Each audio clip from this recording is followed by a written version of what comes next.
A lot of the tips, tricks, and advice I share on my channel is actually very stoic advice. So here's 21 things I wish I knew before I turned 21, but Stoic Philosophy Edition. You can't control what happens in your life, you can only choose how you react to it, and these are just things I really wish I knew before turning 21 years old, which, y'all, it was my birthday on Sunday. Thank you guys so much for all of the birthday wishes. It really means a lot to me, and I am now 21 years old. I'm just gonna get straight into the first piece of advice because I feel like a lot of you really need to hear it. Number one, accept people how they are and place them where they belong. This is a concept that I talk all the time about on the Improvement for Imbeciles podcast. If you're new here, welcome. I'm Natalie. This is where I share ways I'm getting my shit together so that you can get your shit together. But the idea is we'll complain about how people act in our lives and not really do anything about it, right? We try to control other people, the things that they're doing in their life, how they react to us, if they're on time or not. We'll read into things and start conflict as a way to kind of gain control of the people in our lives. But at the end of the day, people are gonna do whatever they want to do. You would be a lot happier if you stopped trying to change who someone is and instead saw someone's actions and placed them where they belong in your life. Kick them off of the pedestal that you put them on, because at the end of the day, it's not your job to fix them, and it's not your job to try to mold them into whoever you want them to be.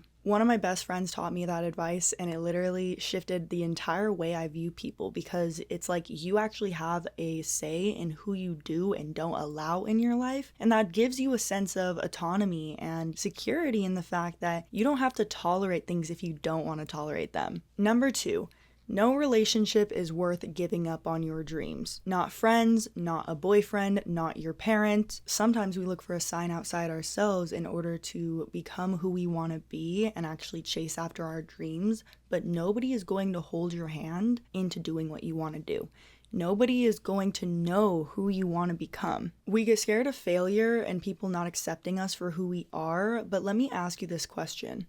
Would you rather deal with failure or possible failure or live with regret? That's up for you to decide. Number three, learn from your decisions. Even if they're wrong, or even if they're right, or even if you feel like, oh, I could have done this better, learn from it. I feel like when you're young, there's so many different options available to you that you're kind of overwhelmed by everything around you, and you just want to pick the right thing. Whether that's the right major, whether that's the right partner, whether that's the right friend group. And sometimes you choose to do what you think other people would perceive as right instead of what you really truly want to do. All I'm saying is at the end of the day, you're going to learn from whatever decision you make, whether it's right or whether it's wrong. With your level of awareness, that's the decision you picked. You have to be okay with that. Number four, build your credit. I know this isn't like a stoic piece of advice or anything, but if you can, when you're 18, open a credit card, go buy some groceries on it, and pay it off in full every single month. I remember when I was young, I remember credit was like this big, huge thing, like, oh my God, credit, but it's really not that deep, okay? If you have a longer credit history, you have more viability and probably a higher credit score to buy a car, a house, get an apartment. You need it for a lot of things, so it's just a good piece of advice. Number five, constantly ask yourself,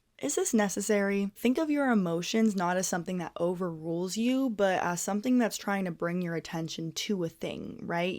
Sometimes your emotions are not necessary for doing the things that you need to do. That doesn't mean they're not valid. That doesn't mean you have to ignore them or suppress them. That just simply means it's not necessary right now. The theatrics and, doing all of these things, you'll learn from it if you choose to be emotional in a situation, but what is the reaction that's really going to help you move forward in the best way? Because at the end of the day, the problem is still going to be there. Another thing about asking yourself if it's necessary, are you adding in extra steps? Are you making things harder for yourself because you fear your own potential? Number six, instead of finding a way out, find a way through. I spent the first year of my adult life, as soon as I turned 18, I was running away from my problems, whether that was with substances, moving out at 18, toxic relationships, whatever the case was. I was doing everything but facing myself, and I was trying to find a way out instead of a way through. The emotion is still going to be there at the end of the day.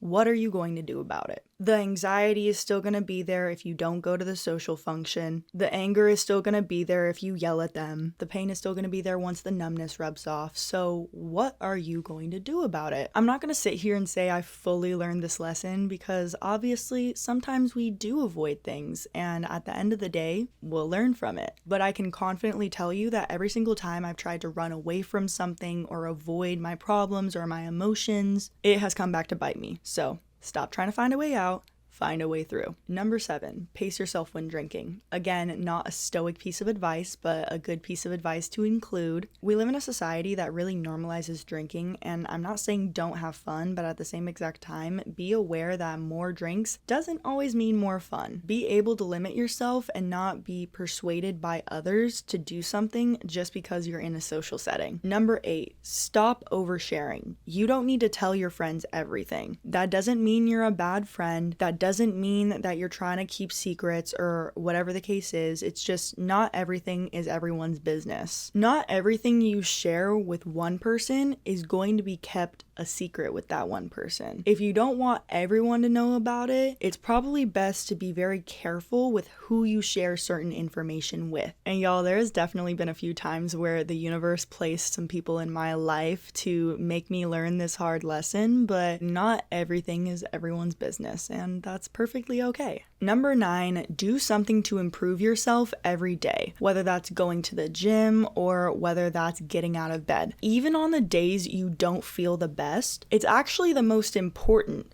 to push through, to do something that improves yourself, because you can't have those days where you improve yourself 10% if you haven't experienced the days where it was so difficult to improve yourself that 1%. The way I do this is through the gym. I've been going to the gym for 3 years. I remember I didn't know anything about the gym, right? I took a class because I had no idea about form and I was genuinely scared of the gym. You know, it was just really intimidating for me. Every time I'd get a gym membership, I'd just walk on the treadmill and not do anything else because I just had no desire for it. But I forced myself to learn something, and that habit is now something I cannot live without, because it's shown me that I am capable of getting up and going and putting myself through something that I don't really want to do in order to improve myself in the long run. Choosing temporary discomfort for a higher reward will always feel a lot better than being comfortable and not achieving anything or not feeling good about yourself, because it's even on the shitty days you realize at least I showed up for myself. Number 10,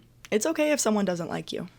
You don't have to be liked by everyone, and you don't have to like everyone too. You don't have to be okay with people. You can just be like, I don't like you. Sometimes we try to be more likable to people because we don't feel likable ourselves, but at the end of the day, it is what it is. It doesn't have to be deep. It doesn't have to be beef. It doesn't have to be confrontation or anything like that. It just means, you're not my cup of tea, and that's okay. At least you're being authentic, and at least you're standing in who you actually are. Number 11, everyone is superficial, everyone is judgmental, and everyone is biased. Having this perception has made me realize sometimes what we perceive is not actual reality. We might judge someone and say, oh, they're shallow, they're this, they're that, when in reality, they're just not showing you the deep parts of themselves because they don't want to. It's helped me not write people off before I get to know them and check my own biases. What ways am I being superficial? What ways am I being biased? And this has also allowed me to let go of the notion of controlling other people's judgments and proving other people wrong about me, because sometimes it's oh my god, Natalie, you're superficial. Okay, well, I can't control what you judge about me. I can't control how you think about me. All I can do is be myself. And at the end of the day, we're all superficial, we're all judgmental, we're all shallow. It's just what you choose to do with it. Number 12, some people don't deserve second chances in your life. And that's okay. We can get caught up in this idea that this person has had all of these experiences that have made them the way they are, and if they could just do this one thing, they can change themselves and be better. But by doing that, we don't see the reality of who they are and what they're showing us. You can forgive someone, but still realize you don't need to open that door again. You've learned that lesson. Do not fall victim to the sunk cost fallacy that you put so much time and energy into this person, and that if you close that door for good, you lose all of that. If the costs outweigh the benefits, or if the negatives really outweigh the positives of this person in your life, chances are they shouldn't be in your life. Number 13. Allow yourself to have fun. Now, this isn't really the most stoic advice, right? But at the end of the day, like, we deserve to be happy. Don't be so focused on the next goal that you really can't enjoy the present moment. Be able to be in the present moment and go, yeah, I can do better. But I'm here right now and I'm learning. And the least I can do is have fun. The least I can do is give myself credit where credit is due. Go out, meet new people, have that new experience. Put yourself in situations that are uncomfortable so that you can gain more knowledge about yourself, even if it's kind of scary, because at the end of the day, you're meant to have fun, you're meant to learn, and you're meant to fail. Number 14, courage is never present without fear. Strength is not built by just sitting there, right? In order to have courage, you must have fear. In order to be strong, you must be put through pressure. Instead of turning your back to fear, learn how to face it. Stop avoiding it, go through it. Allow it to make you better and transform you.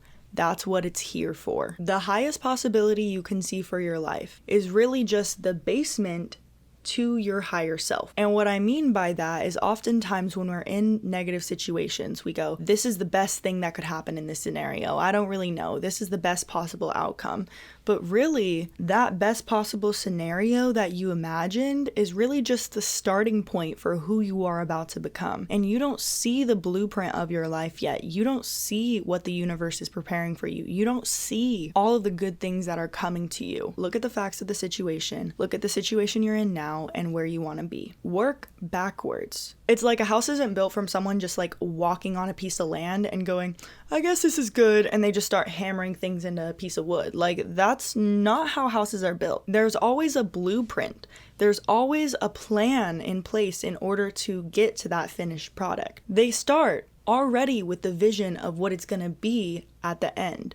Work backwards if you want a certain thing in life. Think about the steps in order to get to that point, which leads me into 16, treat success and failure the same. A lot of the times we highlight our successes and we kind of push away our failures when those failures actually helped us get those successes. Because if it weren't for our failures, we wouldn't know what to do in order to succeed. We wouldn't know what to do in order to be the better version of ourselves. If you succeed, learn from it and ask yourself, okay, what did I do to get to this place? How can I continue going down this route? If you failed, learn from it and ask yourself, okay, what did I do to get to this place? What can I do to avoid this situation repeating? How can we do better and how can we improve? 17 is to let go of the victim mindset. When bad things happen to us, oftentimes we hold on to them because in a way it's made us who we are. Simultaneously, we trick ourselves in our new reality into believing that we are still in those past cycles and that we are still a victim. We believe that things are out of our control that are really not. That, or we sabotage ourselves by trying to focus on all of the things that are out of our control instead of really focusing on the maybe 10% that really is. There's a lot of things that are out of our control. There's a lot of things that have happened that you did not deserve, and I'm not going to deny that. But the faster that you can let go of this idea that you are helpless and step into the version of yourself that is capable and that is able to get to the point you want to be, the easier it's going to be to let those things go from the past, because you cannot elevate if you don't let go. But you can only change your perception. You can only change how you perceive it. You can only do